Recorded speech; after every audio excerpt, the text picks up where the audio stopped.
there's been something in a way of introduction to my talk, with various people suggesting that physics isn't yet complete.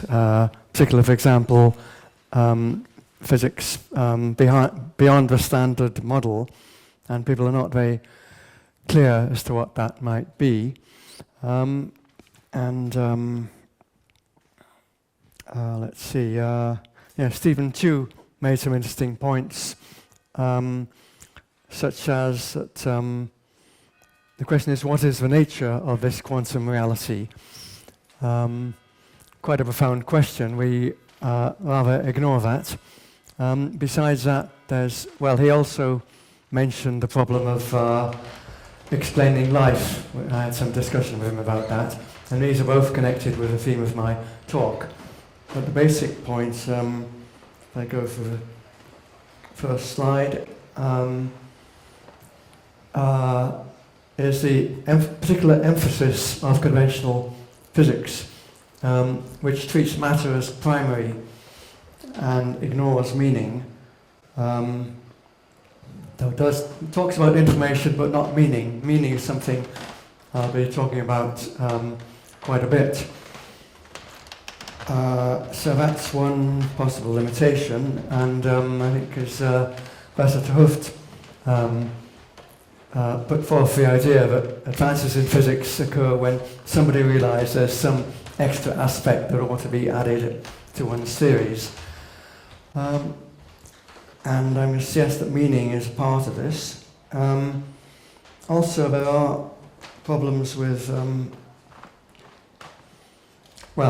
one problem with quantum mechanics is that it is a statistical theory. It doesn't say anything about individual events, and it would be nice if it talked more directly about reality, because a lot of the problems physics faces arise from that.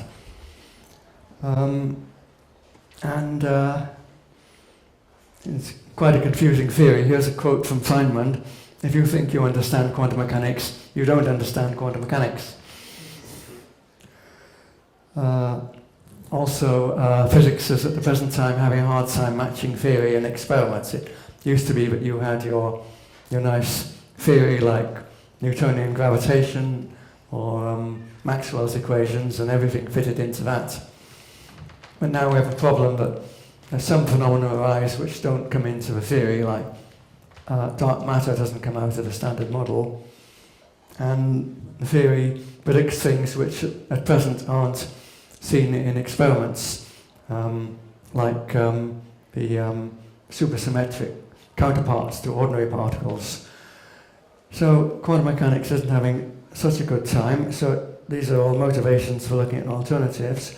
As I say, something might be missing from a regular world view.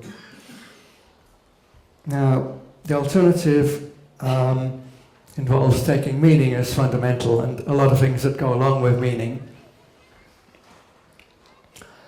So I'm going to begin by sort of talking about the history of this. And you could say that this, in a systematic way, began with the ideas of the 19th century philosopher Charles Sanders Peirce, who developed the branch of philosophy known as semiotics. Semiotics is the theory of signs. And I'll tell you in a moment what signs are exactly. Anyway, he wrote, all the universe is perfused with signs.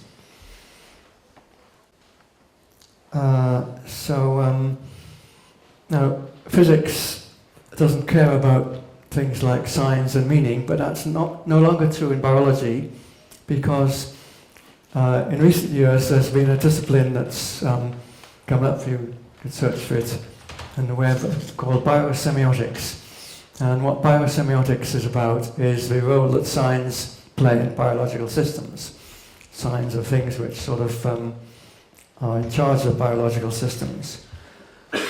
But it's not yet in regular physics. So I said I'd tell you what signs are. Well, Peirce talked about three things connected together, which are signs and objects. So a sign would be about an object, like a cat is a sign that refers to cats. But it's not enough. That doesn't give you a complete description, because we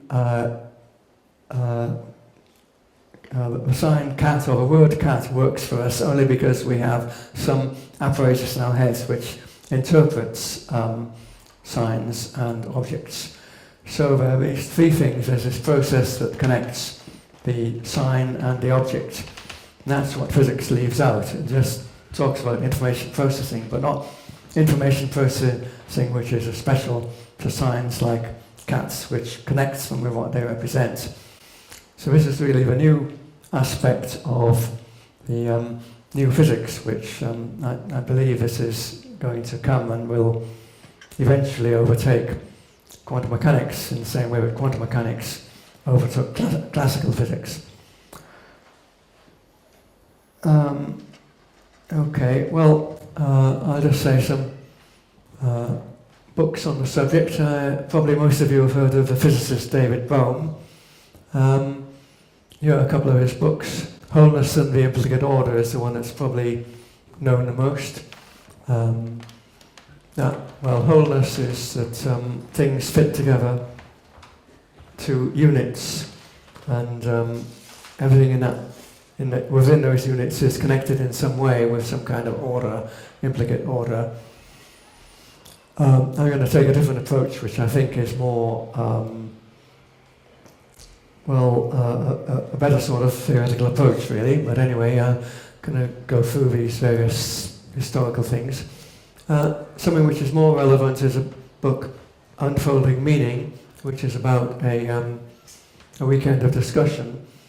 And Bohm introduced the idea of soma significance, soma being physical, significance mental. These are not separate things, but they are two aspects of one overall reality. And that is a theme that I will be taking up. There's one by a physicist, Ruth Kastner, called The Reality of Possibility. This book will explore the view that quantum theory is describing a world of possibility that lies beneath or beyond our ordinary experienced world of reality, and is not to be found in space-time, but possibilities are real, and quantum mechanics is intimately connected with possibilities. We interact with possibilities, and that's in the frame of a transactional interpretation of quantum mechanics.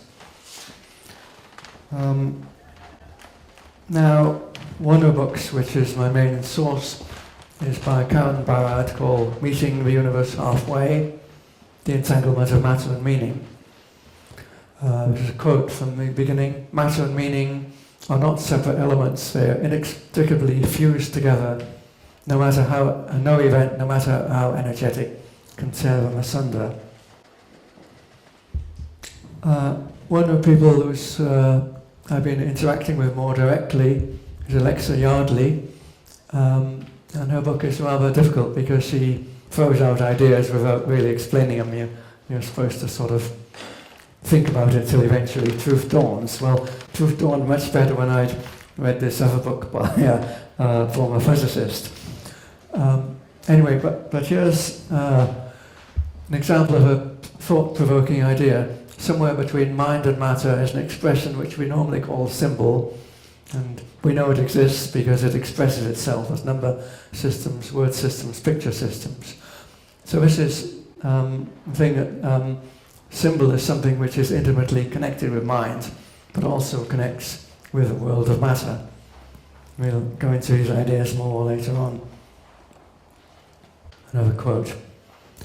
From ideas, symbols, from symbols, mind, we invented symbols so we could have some way of articulating the hidden reality we know as mind.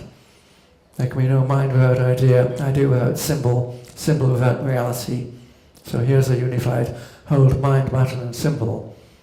So, that's what I've been saying, that symbols, well, except ideas is important, that symbols are connected with ideas, they don't come from unstructured mind. There's an idea in the mind, and this gives rise to symbols. Okay, this is really how pieces of jigsaw puzzle are fitting together to make a clearer concept. Alex Hange is one of our collaborators. At the top there is the URL of his paper on the Phil Prince archive.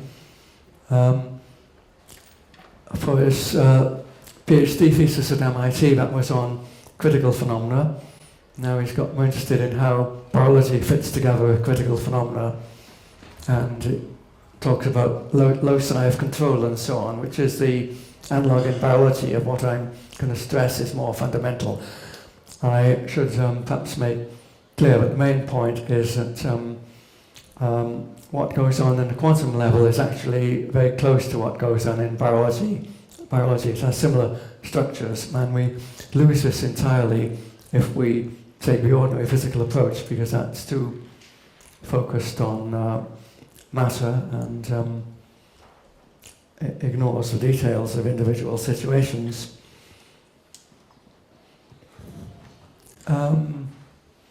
So, as I was saying, the theory hypothesizes that fundamental reality is similar to life, and then you say, well, life depends on chemistry, but if there were something which worked the same way as chemistry, then that could give rise to this quantum world.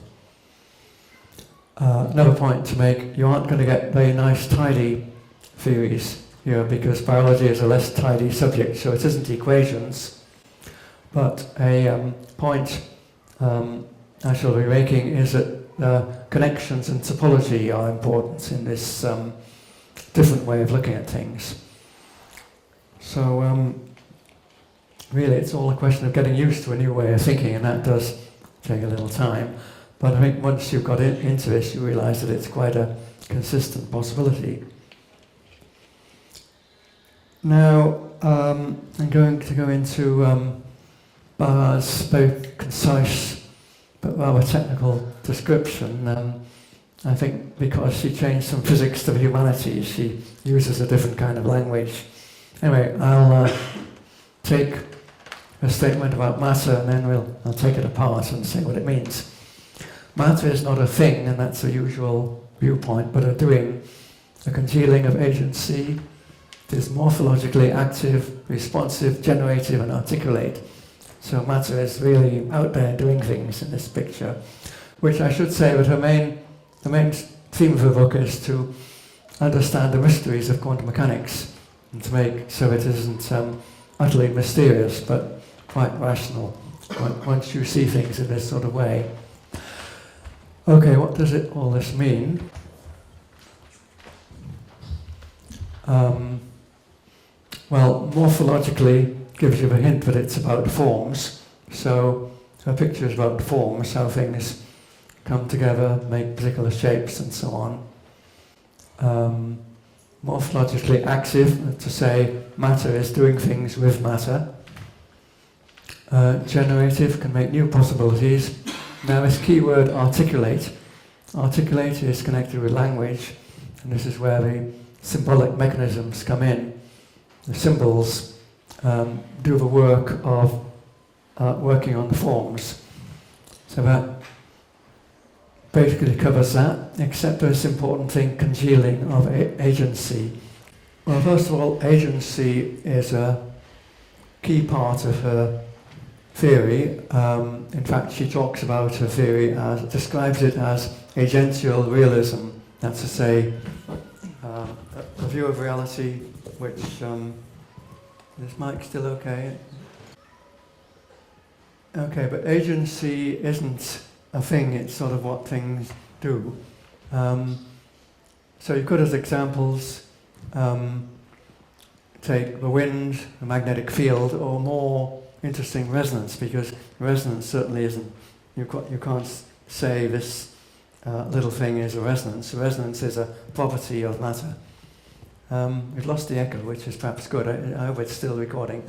Anyway, okay. And phenomena are the things which she says are real, but phenomena produced by these agencies working together, and that all makes sense. And in fact, you can use agencies to model phenomena. So, for example, some phenomena you model by saying there's a resonance. The resonance you can treat mathematically, and this tells you that something will have a certain behavior as a function of frequency. Now, congealing of agencies, that's trickier. Agencies work together to produce a phenomenon, and she calls this special situation intra-action, because things are more complicated than they may seem at first sight. And let me show you why this is so. This is slide 15 for people working with a recording. We have a picture here of two blobs, which I found simply by entering two blobs into a search engine, and there it was. It came up for my talk.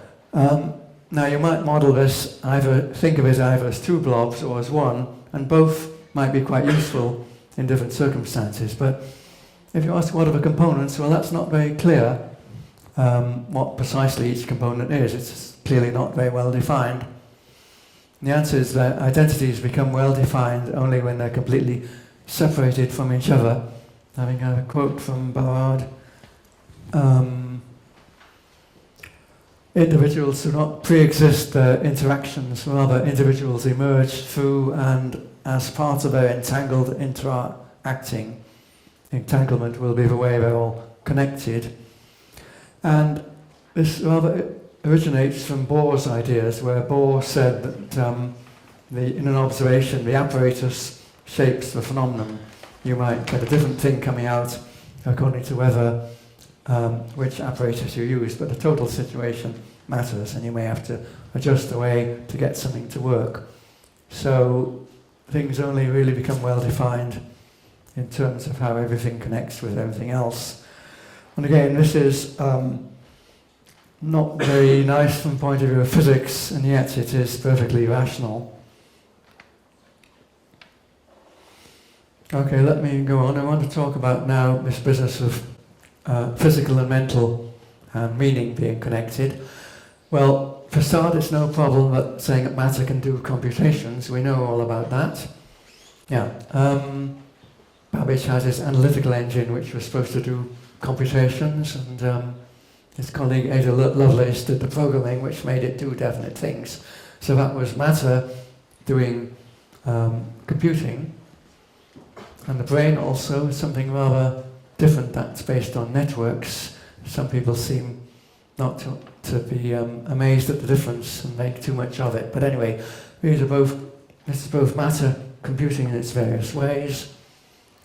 But meaning is trickier, so how is meaning going to come into this? Well, Barad talks a lot about differences, and the point here is that different computations produce different outcomes. Some computations are useful, others not, and that's basically where meaning comes from. Certain computations work okay, and biology selects these. Almost everything in biology is physical processes which are in general doing some kind of computation with a result, and some results are useful for the organism. And this in fact is what turns physics into biology. If you have these systems that can produce special results by some almost magical means, then that's the biological side. And biology makes a lot of use of those. Well, now going to Yardley's thing. Well, Barad has talked about system manipulation, but what Yardley emphasizes is the way that there's some most basic system manipulation, and if you can turn 1 into 2, 2 into 1, then all manipulations are made out of that. And so I'm going to add to this diagram by saying there's a third thing. This is related to the third thing in Peirce's book on interpretation. There's a third thing which can do this manipulation. And then, somewhat confusingly, she refers to this as line, circle, and pi. Pi, of course, being the ratio between the circumference and the diameter. Okay, so there's something which plays a crucial role, something which manipulates the other things, and that is the most important part of reality in this picture. I'll just go quickly through a few of the concepts. One is oppositional dynamics, and here's an interesting idea which is sort of connected with some structures being useful and others not. Every idea is connected to a counter idea or an opposite, or else the idea cannot exist. That the only ideas that we use are ideas which are about something. So there's something that an idea is about.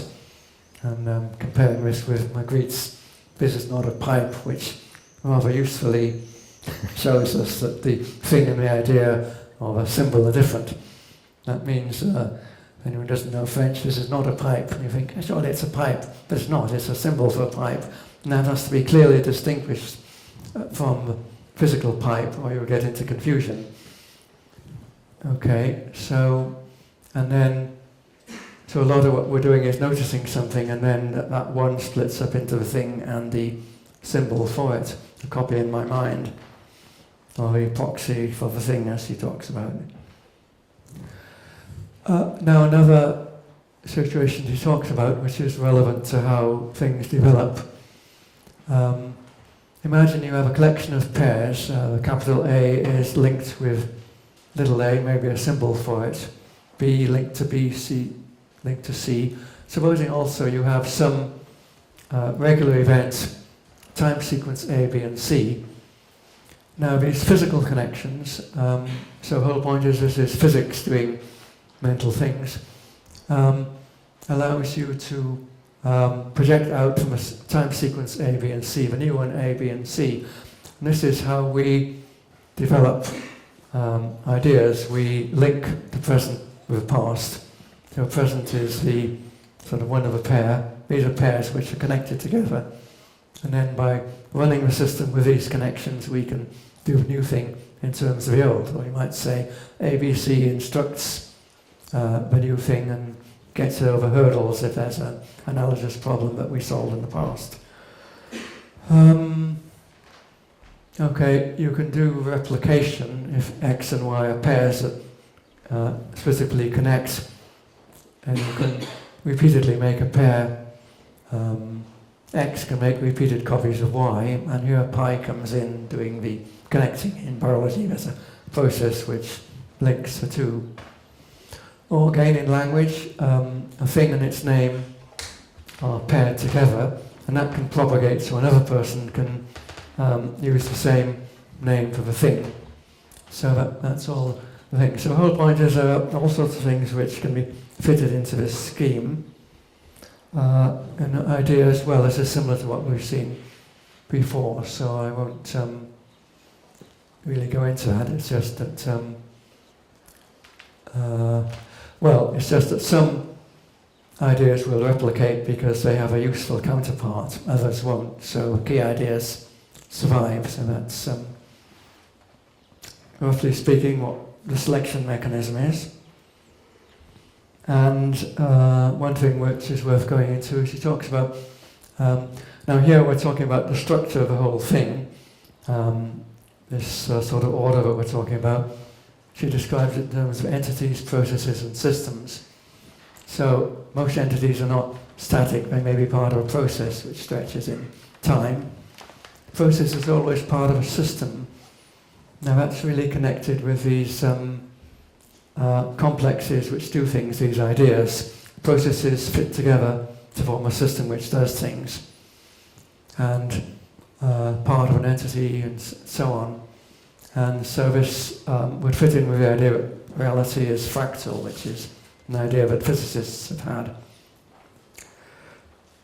Okay, so a system is a kind of piece of magic. I stress that this is just magic as a metaphor that can run in a particular domain. Then again, you can explain how things develop, because you may act very well in a given domain, and then you go towards the end of the domain and things are not so bad, not so good, but you may find a way of dealing with a new situation. And this is sort of finding out what piece of magic helps you through the new difficulty. Like a rock climber, say, may find a tricky situation, but then he finds a trick for solving that problem. So he adds that to the system. So the system is evolving through working at the border of a domain.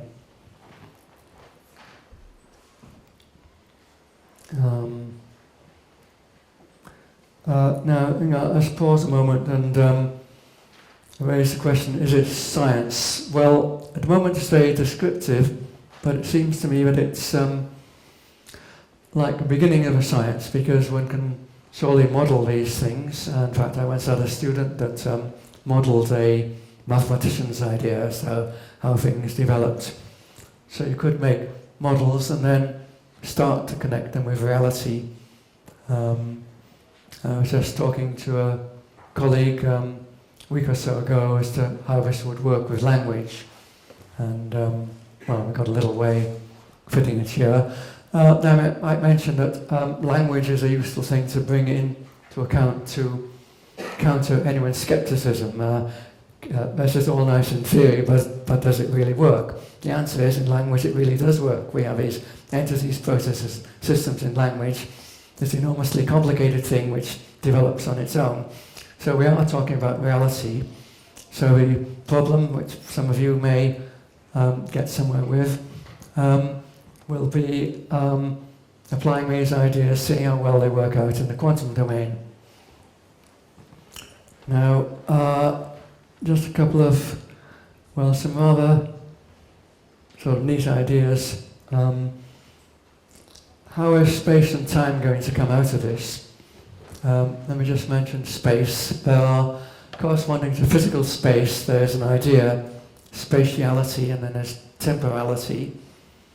And now the idea, well, the proposal would be that some skills have spatial elements, and once if that develops enough, we'll get space. The example Barad talks about is a blind person who can do spatiality for the fact that you prod and find something, or their roots for places. So a blind person doesn't have the picture of space that we have, but will gradually, as a person becomes more competent, develop an equivalent idea. Okay, so I think that is roughly how physics would develop, and this sort of space being basic, and this is would show how the emergence of space-time, which some physicists talk about, could come about. And then mathematics might develop in a similar way. And as regards mathematics, there's some very interesting books by Matthew Watkins, a trilogy, which is about, it talks about, the mainly addresses prime numbers and things like the Riemann hypothesis, and rather amazing things like the fact that there's something like a discrete Fourier decomposition of prime numbers. Something you would think if you try to analyze prime numbers you get a continuous distribution, but in fact there are some very specific frequencies which come into it, which is quite amazing. And now some physics is coming up which is involving primes as well, which is all very surprising. So he suggests then that mathematics may have a physical basis. Well, from this point of view, it's actually two-way. I think there's some physics comes about as a result of mathematics. This is something we're familiar with. Some bit of mathematics explains a physical system. So there's some physical system which is in some way the origin of mathematics. Then it's the fact that we can tune in, our minds can tune into that physical system is what enables us to do mathematics. So mathematical intuition is really not from experience, but because there's this physical structure which in some way produces mathematics in our mind. This is how the mathematician Ramanujan got his strange results. He didn't bother with proofs, he just says, my God tells me this, it comes to me in my dreams. Well, that's very consistent with this idea. So this is a nice thing that come out. So, sort of conclude there that everything can come out of this picture if we work through it and see how all the bits fit together. Just a point that this is, I feel this is a bit like the two sciences, the sciences and humanities, which C.P. Snow talked about. And I suggest it goes in reverse, just as non-scientists know nothing about the second law of thermodynamics. Scientists don't typically engage with this kind of more descriptive thinking, such as what we've discussed here, that they say, oh, I'm very appreciative of the arts, but they don't think like people in the humanities. And also biology shows that we can have these two things working together, because biology is not a quantitative science, and it has these elements of connection which might be topological. So physics needs to accept that a similar perspective will be needed there, not presume that quantitative is the final word. Connections are equally significant. I think it's just the tip of the iceberg, and I hope some of you will be developing it. Just acknowledge these people, Alex, these people I've mentioned.